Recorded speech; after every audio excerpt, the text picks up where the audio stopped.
We have with us today Eric Martindale, the CEO of PortalDeFi.com and lead architect of Fabric. Eric is a well-known Bitcoin maximalist and is a firm believer in the power of the technology to rewrite how we handle transactions and more. We're going to sit down and quiz him a little bit about himself, but his work and how blockchain can challenge our current norms and overcome a lot of the pain points that we face today. Welcome to CCD's AMA with Eric Martindale. Eric, welcome. Thanks for having me. Eric, I want to start off by asking you a little bit about your background and how your background has helped you to get into blockchain and cryptocurrency. Sure. So I certainly came from an engineering background, a little bit more even from the hacker mentality. I always grew up with this tinkerer sort of perspective, wanting to take things apart and put them back together and understand how they work. And obviously, throughout my career, that has now extended into computer science and general distributed systems. So I've done a number of different entrepreneurial endeavors over the years, ranging from computer vision startups, trying to build augmented reality platforms, perhaps a little bit early before even the smartphones were really too particularly popular, to education startups, trying to open source education and kind of crack open that education model. Really, when I came across Bitcoin and the general ecosystem, I came at it from a very economics-based perspective, even to a lesser degree, a political perspective, looking at the idea of personal liberties and freedoms.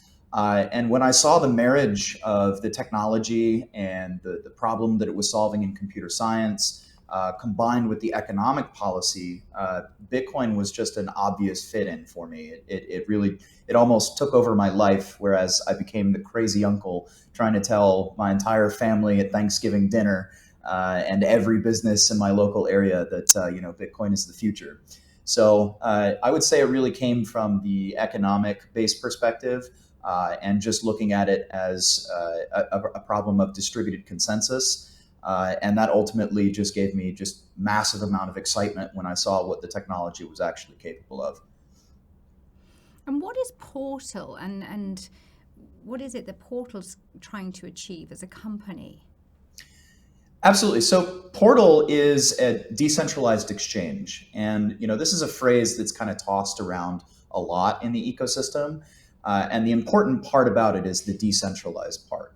The challenge that we see in the space is that a lot of projects are marketing themselves as decentralized, when in fact, you look under the hood, you take a peek, and it turns out there's actually quite a bit of not only centralization pressure, but actual centralization implicit in the design of the system. So really what we're trying to do is deliver on the promise of decentralized finance for the average consumer in a way that is true and genuine and not just another marketing gimmick.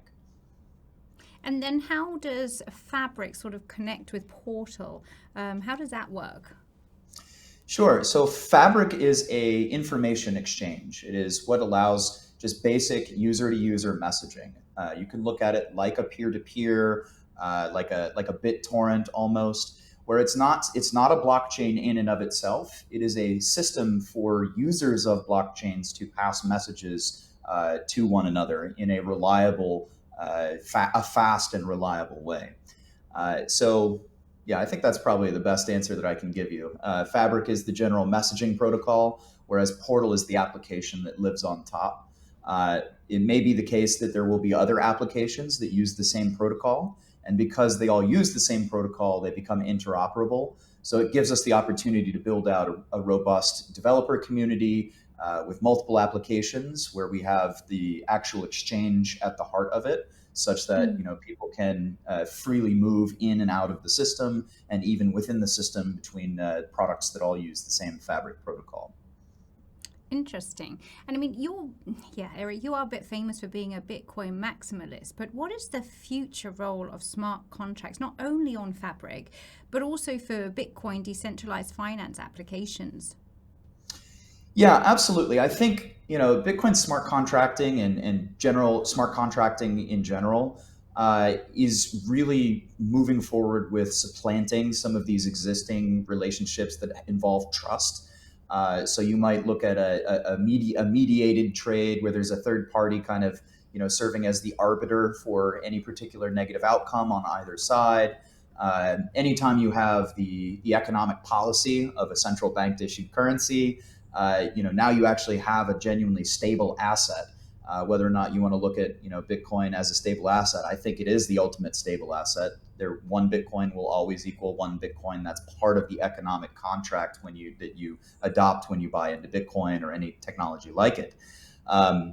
But I think ultimately the push is going to be much more self-sovereign, much more in the custody of the actual user, rather than deferring that trust out to outside banks or financial institutions.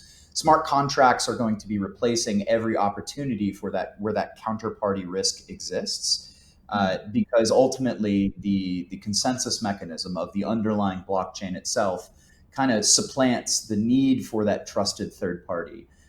So I think as time goes on over the next 10, 20, and even 50 years, if you want to stretch out that long, any system that has a built-in intrinsic trust that maybe we don't think about on a day-to-day basis is going to be one of those systems that you'll find Bitcoin or a technology like it replacing, because that is the problem that it's intended to solve.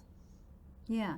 And I mean, Fabric provides sort of deterministic results over an ordered event stream. And in layman terms, I'd love to know, what does that really mean? Sure. So basically, let's start with the ordered event stream. Yeah. The ordered event stream is just a list of things that have taken place since maybe the smart contract itself has started.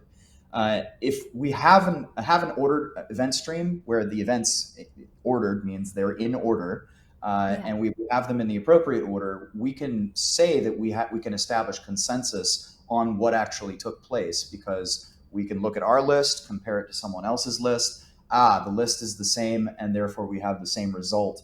So now we no longer have to trust some third-party oracle or some external database to track our changes. And it's just a mechanism for coordinating those events, those changes.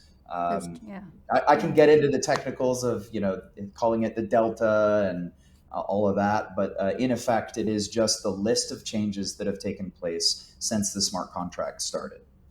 Right. And so how do you feel that we can begin to solve some of the most challenging issues in society, including economic oppression and institutional violence at Portal? That's a huge question, and one that's very near and dear to my heart. One of the reasons I'm so passionate about Bitcoin is it gives people that individual freedom to protect themselves against. The biggest one is inflation. That's the one that hits people the most, is as central banks and government policies result in the inflation of the money supply, the purchasing power of the asset that you have come to trust and love is going down. And maybe here in the Western world, we're not so deeply impacted by that, but it certainly is starting to hit people at the pumps. And that number is starting to tick up as the most recent round of inflation has hit. The second is, of course, in removing this counterparty risk problem. The entire financial industry is a layer on top of layer of trusted networks. You're selling one bond, you're selling a bond to another company who's then reselling it on to another. And you just kind of build up this network of counterparty risk, where any one of these financial institutions at any moment, could, encounter insolvency or, regulatory action or geopolitical crisis in the most recent of senses. And that will just set off the whole house of cards. So I think a system which that implicitly allows you to regain that self-sovereignty, regain that autonomy over your own assets, and upholds an economic, a contract which says, it's impossible to inflate the money supply. It's impossible to change the dynamics of the system. I think that is absolutely the direction that things are going to go, and you're seeing it the world over. The people who are accumulating and acquiring Bitcoin, over the past few years, even very recently, are protected from these inflationary forces. They're protected from these government sanctions and onerous actions against individual liberties. So I think you're seeing it today, with the impact that it has on people being able to have that Swiss bank account in their own pocket. It certainly is starting to look more and more like a reliable currency than the state-backed currencies that people are still pricing their crypto trades in. So if we talked a little bit more about DeFi, I mean, we saw, DeFi 1.0 summer in 2020, but how do you think that DeFi 2.0 is going to look like?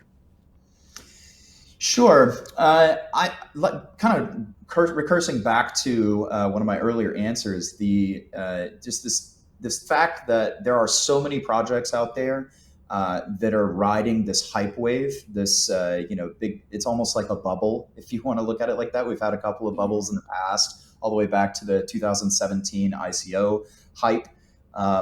A lot of these projects are using terms like decentralized, secure, that if you look under the hood don't necessarily apply.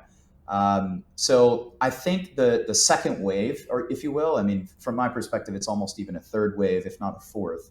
I think a lot of this is going to be with the technology coming a lot closer to what the marketing promises are talking about. I mean, you're starting to see significant advancements in computer science, in the zero knowledge front, as these cryptographic systems become more sophisticated and more well tested. You'll start to see the marketing speak actually or the technology actually live up to what the marketing speak is promising. So I think there is a very real set of much more sophisticated services that will be developed out.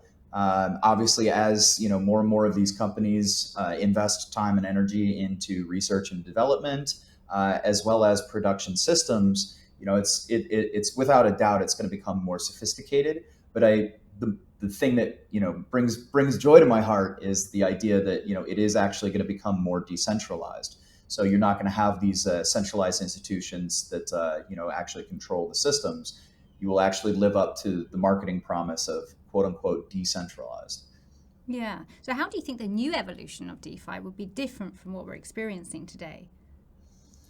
So I think what we're seeing today is a lot of censorship. I don't know if you're familiar, and if I can mention company names here, but you look at MetaMask blocking off users in certain geographic regions. And you look at even centralized exchanges having to consistently comply with the regulations in their own nations. I think Bitcoin and the larger crypto ecosystem is at a turning point in the sense that people realize how valuable it is to have a censorship-resistant money. So I think what it is going to look like is a lot more of the frankly rebellious pushback against this government action and government sanctions. So it's going to look a lot more cypherpunk over the next couple of years. So. Yeah, interesting. So how do you think we're going to notice then when the new DeFi is actually, is finally here? Yeah, sure. I mean, the ideal method of decentralized finance is you wouldn't notice it at all. You would be able to go about your day, live and enjoy the freedoms that you have without encountering any friction or conflict with financial institutions. But I don't know if you travel but it certainly is a pain in the butt when a transaction doesn't go through because there's some fraud system or you're over some reporting limit. It just really is a very process full of friction. And I think what we'll know is when that friction goes away, when the currency is able to be used much more broadly, it's accepted by a wide variety of merchants. And you just kind of live your normal day. That is the kind of the vision of where I see things going. It's taking a little bit of time for the technology and particularly the design of the products to become much more acceptable and much more approachable to the general population. But I think we're really on the beginning of that big wave where things become a lot more easy for the average mom and pop to operate or denominate their small brick and mortar business, pricing that in cryptocurrency, accepting the money in cryptocurrency, and potentially even holding and investing in cryptocurrency.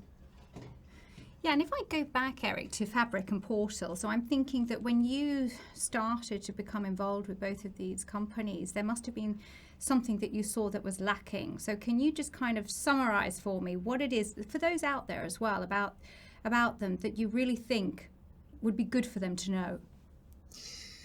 Yeah, so the biggest thing that I saw was, again, just back to that lack of actual decentralization. There is so much potential in Bitcoin smart contracting that I thought it was just a travesty to see so many projects out there, promoting. But then if you look underneath the hood, it's really just not that sophisticated, and or it's dangerous outright. So, I obviously want to protect my own funds. I want to protect my own wealth. So I had to build a product that would do that for me, which would allow me to move money across borders, across different currency boundaries, and maybe even buy and sell other types of information as well. So I really built this almost for myself, but realizing that pretty much everybody has the same needs as I do. It's just they may not have the technical sophistication to understand that the products that they're using are not actually decentralized. So I really wanted to bring, true what the actual genuine power of Bitcoin smart contracting to an average type of user, and that's ultimately why we decided to focus on user experience and the core technology itself. Yeah, brilliant. Oh, well, that was a great summary. Thank you so much, Eric. It's been a pleasure speaking with you today. Yeah, thanks for having me.